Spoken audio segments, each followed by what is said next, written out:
नमस्कार, मैं हूं साक्षी ममगाई। आखिर उत्तराखंड में एक बार भाजपा एक बार कांग्रेस वाला दस्तूर कैसे चूर हुआ? विपक्ष में कसरत की कमी थी या फिर हसरत स्वयं तक सीमित हो गई थी? क्या प्रदेश के मिथक को धाक की धुन ने गुण बनकर निकला था? देखिए, राज्य की सियासत इन सवालों के इर्द गिर्द किसी कारण से घूमती है। सबसे बड़ी वजह तो यही है कि कांग्रेस नेताओं की कथित महत्वाकांक्षाएं सत्ताधारी दल भाजपा के वार का आधार बनती रही है। मंत्री रेखा आर्य के बयान को देख लीजिए। धामी सरकार में कैबिनेट मंत्री रेखा आर्य ने न केवल दल की गुटबाजी पर व्यंग्य कसा है, बल्कि पार्टी नेताओं की शक्ति की लालसा पर भी निशाना साधा है। आइए रिपोर्ट में आपको बयान तो सुनाते हैं ही, साथ ही बयान के तमाम मायने प्रदेश के साथ समझते हैं। देखिए, वैसे तो ये कांग्रेस के अपने पार्टी का मामला है और उसी मामले का संज्ञान लेते हुए जो भी उनके मध्य में चिंतन मंथन हुआ है और उस चिंतन मंथन में यदि वो इस निष्कर्ष पर पहुंचे हैं कि हर कोई व्यक्ति मुख्यमंत्री की दौड़ में था, विधायक बनने की दौड़ में नहीं था, तो उन्होंने उसका परिणाम भी देखा है। अच्छी बात है, उन्होंने इस चीज़ को रियलाइज किया है, पर यह रियलाइजेशन कितने समय तक उनको रियलाइज रहता है, ये देखने योग्य बात होगी।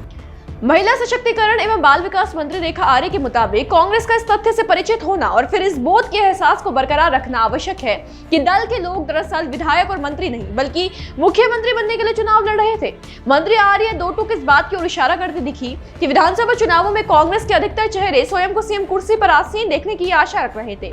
इसी के साथ रेखा आर्य ने विपक्षी गुटबाजी पर बात करते हुए साफ कह दिया कि कांग्रेस में एक एक के भीतर महत्वाकांक्षा निहित है, क्योंकि आज भी भले उनकी संख्या 18 हो, 19 हो, 11 हो, आज भी वहां का जितने लोग हैं उतने गुट हैं। आज भी वहां के उतने गुट से कोई नेता प्रतिपक्ष बनना चाहता है, कोई प्रदेश अध्यक्ष बनना चाहता है, कोई मुख्यमंत्री बनना चाहता है। आज भी उनके यहाँ पर ये महत्वाकांक्षा एक एक व्यक्ति में निहित है। कोई नेता प्रतिपक्ष, कोई प्रदेश अध्यक्ष तो कोई कांग्रेस में मुख्यमंत्री बनना चाहता है। कैबिनेट मंत्री रेखा आर्य ने कहीं न कहीं बयान में पार्टी के भीतर चली उस कलह पर यहाँ पर निशाना साधा है जो विधानसभा चुनावों में तो देखने को मिले ही, साथ ही हार के बाद भी रह कर सत्ता पर आती रही। देखिए, प्रदेश जानता है कि इस चुनावों में कांग्रेस में धड़ेबाजी चरम पर रही। गुटबाजी के कारण पार्टी हाईकमान तक बाध्य हो गया बिना सीएम चेहरे की घोषणा किए चुनाव लड़ने के लिए। पूरे चुनावों में सामूहिक नेतृत्व का राग गाया गया। इसे जानकर हार का एक बड़ा कारण मानते हैं कि शायद जनता के सामने पार्टी की ओर से सीएम दावेदार की शक्ल को खुलकर रखा गया होता तो परिणामों की शक्ल थोड़ा बेहतर जरूर होती। खैर, हैरत की बात यह रही कि शिकस्त के बावजूद पद और कुर्सी का मोह कम नहीं हुआ, बल्कि आधार बन गया एक नई आंतरिक जंग का।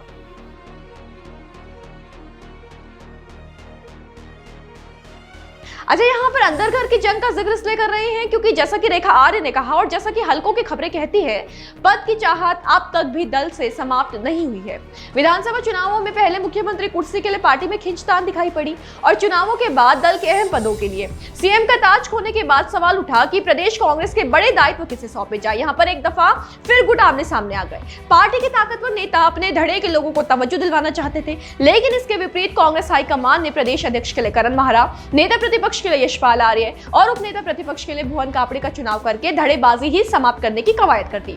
गुटबाजी से कथित तौर पर जुड़े हरीश रावत और प्रीतम सिंह को अहम जिम्मे से वंचित रखा गया। हालांकि लगता है कि रेखा आर्य की नजरों में कोई कोशिश या कोई अनुभूति कांग्रेस को जोड़ नहीं सकती। इसलिए मुझे नहीं लगता कि इस रियलाइजेशन का जो है आगे चल के हम समझे कि कोई कांग्रेस एकजुट हो जाएगी और कांग्रेस एकजुट होकर काम करेगी, वो कहीं भी नहीं दिखता है। तो जैसे कि आपने सुना, कहीं ना कहीं कैबिनेट मंत्री के मुताबिक अगर कांग्रेस को यह एहसास हो भी जाए या हो भी रहा है कि पार्टी नेताओं के लिए मंजिल और राह दोनों भिन्न हैं, तो भी पार्टी एक साथ नहीं नजर आ रही। यहाँ पर गौर कीजिए कि चाहे वो प्रीतम सिंह के सचिवालय कूच के दौरान दिखाई शक्ति प्रदर्शन की बात हो या फिर हरीश रावत के कांग्रेस कार्यकर्ताओं पर दिए बयान की बात हो, साफ देखा जा सकता है कि अंतरकलह खिटपिट पार्टी में चल रही है, जो एक तरह से रेखा आर्य ने दूर करने की नसीहत भी कांग्रेस को दी है। कहा है कि दल सही मंथन करेगा तभी विपक्ष की भूमिका में खड़ा हो पाएगा। कि भाई सही चिंतन, सही मंथन करेंगे तो निश्चित रूप से कहीं ना कहीं विपक्ष की भूमिका में मजबूती से खड़े होंगे, अन्यथा केवल शोर शराबा करते हुए अखबार में अपने आप को दिखाने के परिप्रेक्ष्य में जो है चर्चा परिचर्चा करने से काम नहीं चलेगा। तो कुछ ऐसी सलाह धामी सरकार के कैबिनेट मंत्री ने अपने विपक्ष को दी है। देखना अब यह है कि कांग्रेस पर इसका कितना प्रभाव पड़ता है, पहले तो पड़ता है भी या नहीं। कहीं ना कहीं यहाँ पर कांग्रेस प्रदेश अध्यक्ष करण महारा के लिए एक बड़ी चुनौती खड़ी हो गई है, क्योंकि एक तरफ भारतीय जनता पार्टी ने आगामी लोकसभा चुनावों की तैयारी में खुद को झोंक दिया है और दूसरी तरफ विपक्ष के आपसी संबंध है जो उलझे हुए दिखते हैं, जो कैसे और कब सुलझेंगे वो देखना दिलचस्प रहेगा। होगा जो भी आपके लिए लेकर आएंगे। बने रहें देवभूमि इनसाइडर के साथ। आज ही डाउनलोड करें देवभूमि इनसाइडर ऐप।